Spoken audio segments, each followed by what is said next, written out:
guys, so today I am going to be talking about my 10 top favorite books from 2018. I know 2018 is not done yet, but I mean, it's pretty close, so I figured I'd go ahead and make this video just to talk about some of the books that I've really enjoyed this year. I know that there's a little bit more than 10 right here. You can't see them all, but that's because some of them I couldn't decide. So there's actually like 13 books in this, but it's close enough. But yeah, let's get into them. So number 10, I'm gonna go in reverse order and make you wait for number 1 because that's how everybody does these. But my number 10 slot is actually taken up by 3 different books, and that is because they're all in the same series, and that's the Selection series. I'm kind of a little bit embarrassed to admit that I absolutely loved these. We won't talk about the books that come after these 3, I just want to talk about these. Just reading about America and Prince Maxon, I just like, I love them so much.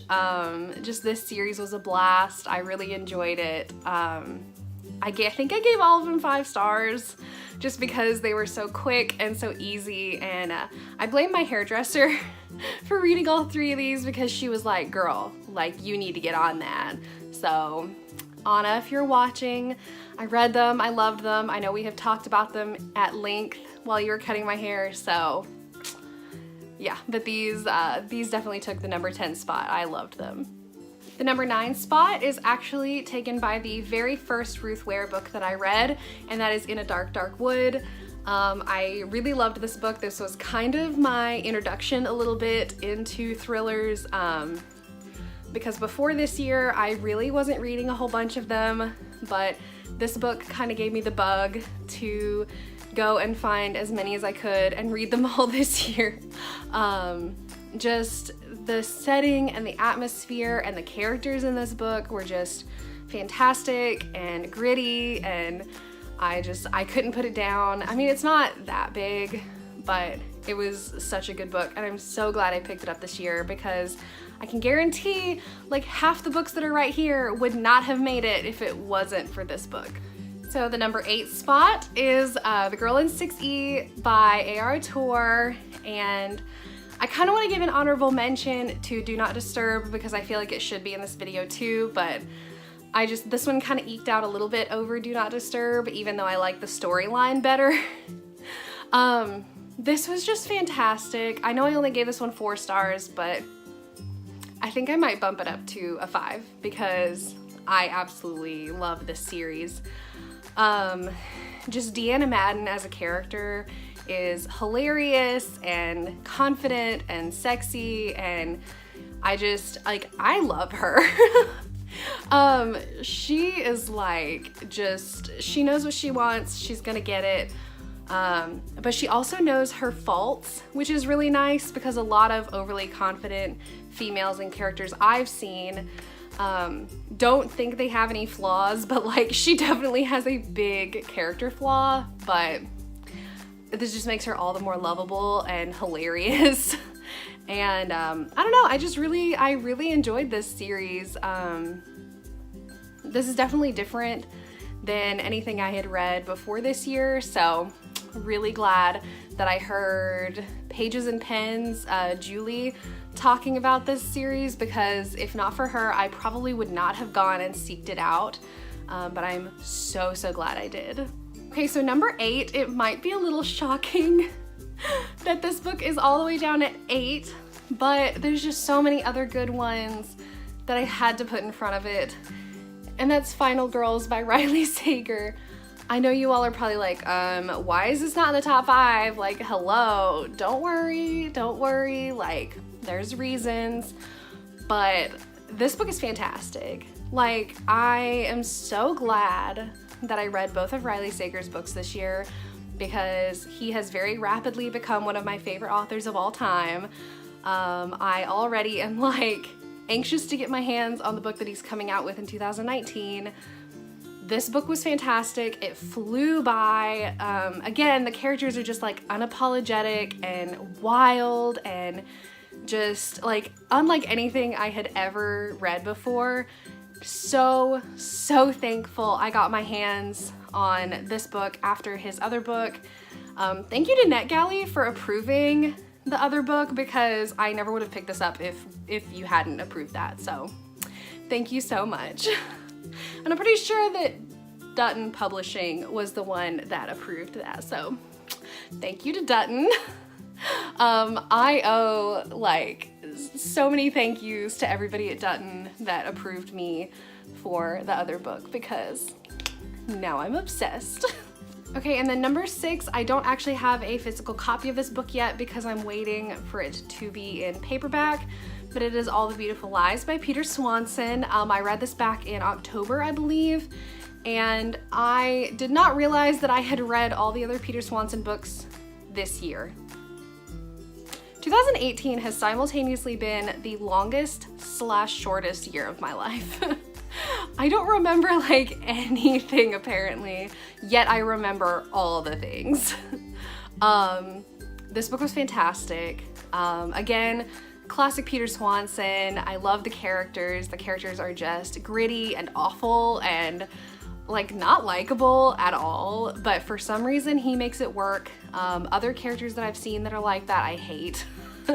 So these I relate with kind of, which is horrible, but I love them as characters. I wouldn't want them as friends, but I love them as characters. They're fantastic. Every Peter Swanson except for one, I think, got a 5-star out of me this year. Only 2 of them are present on this one, on the top 10, and All the Beautiful Lies is one of them. So the number 5 spot, I couldn't just give to one book because I didn't want to snub the other, but thank goodness for audiobooks. I loved these books. These books are definitely my number 5 on the list. They are lush, they are fantastic. These are one of the only like YA-centric books that's on this list, which is shocking, but it's the only YA fantasy, so that should tell you something. I absolutely adore both of these books. Can't wait to get my hands on Finale. I love Scarlet, I love Donatella. I know a lot of people don't like either of them, but I love these characters. I love / hate Legend. Just the atmosphere of listening to this book is just so magical, and I love it so much, and these books will probably follow me for a long time. I will definitely hold on to these so that Alyssa can read them when she's older, because I want her to experience worlds like this. Like, they are just amazing. Worlds like this remind me why I like reading, so that's a pretty big deal for me. Okay, so the number 4 spot, I kind of feel a little dumb because I went ahead and let my mom borrow it, and now I don't have it for this video, but it should come as no surprise. It is Sadie by Courtney Summers. If you all have watched my videos over the past couple weeks, you'll know that like I am obsessed with Sadie by Courtney Summers. It is such a good book. Like, YA thriller, absolutely love it, can't get enough of it. Sadie as a character is fantastic. The podcast setting, I love that. I thought I would hate it. I was so nervous going into Sadie because I was like, oh, the podcast thing could kind of be hit or miss. But oh my gosh, like, oh my gosh. It was actually amazing. If you want to hear a more detailed review, please go look at either my November wrap-up or my first round of the dating game. Oh my goodness. Like, I can't say enough good things about Sadie. Number 3 is one that I read super early on in 2018, and I'm kind of surprised that this was even a 2018 read because I feel like I read it forever ago. But that is Obsidio by Amy Kaufman and Jay Kristoff.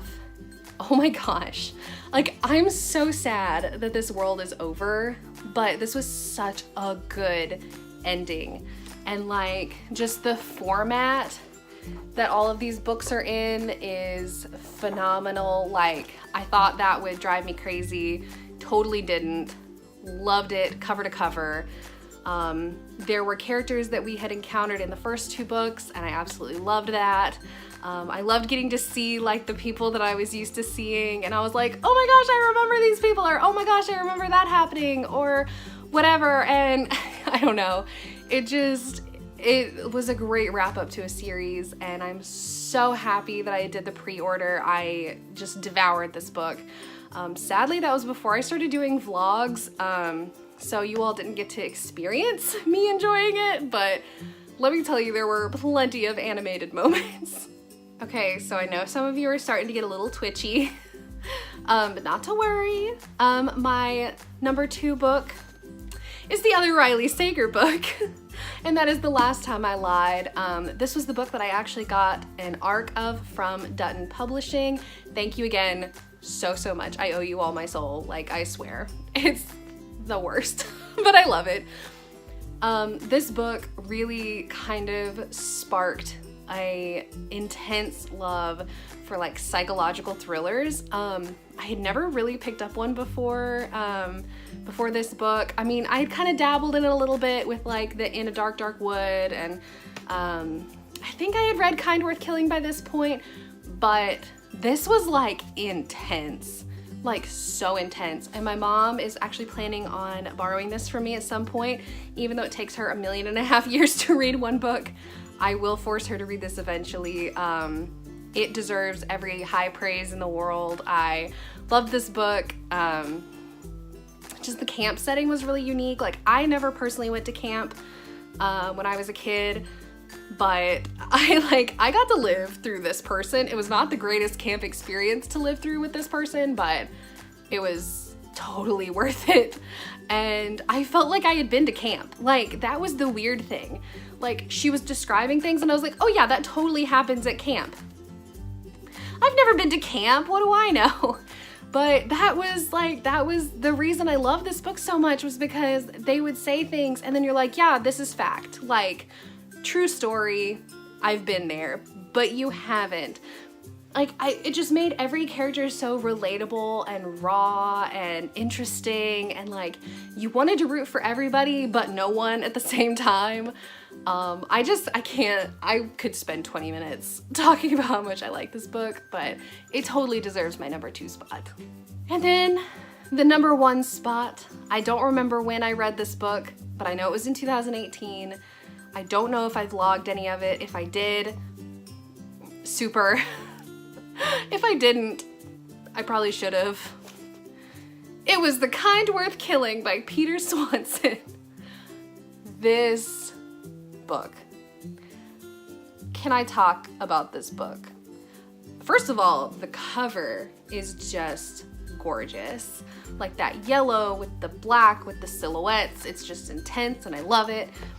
The way these characters meet is hilarious. The way they decide, like, yep, we're gonna murder somebody, is hilarious. The first part of the book is almost comical, because you're like, this would never happen. There's no way, whatever. And then about halfway through the book, you're like, oh crap, this is happening. And they do it well. This book had so many twists and turns in it. I could not keep up with everything. It was wild. Absolutely loved it. 10 out of 5 if I could give it to it. Peter Swanson is by far, like, probably my favorite author of all time right now, just because of this book. Like, I know his other books I deem fantastic. It's this one that is my reason for, like, singing his high praises all year. This book was absolutely fantastic. And if you want to get into psychological thrillers, I highly suggest reading this one first. Like, I'm so happy I found a new, like, 100% favorite book. I will cherish this book forever. I will lend it out to as many people as possible. It's so good. Like, it's so good.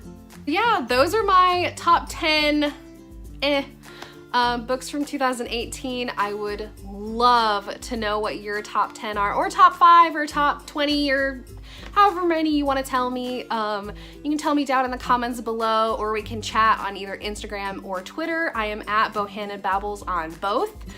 I would absolutely love to chat with you all. I love talking to my friends on Twitter. I love talking to my friends on Instagram. So I'm definitely there a lot of the time chatting with somebody, and I would love to chat with you too. Please don't forget to like, comment, and subscribe, and I will see you all next time, which might actually be in 2019. So if it is, Happy New Year, everybody, and I will see you all next time. Bye, guys.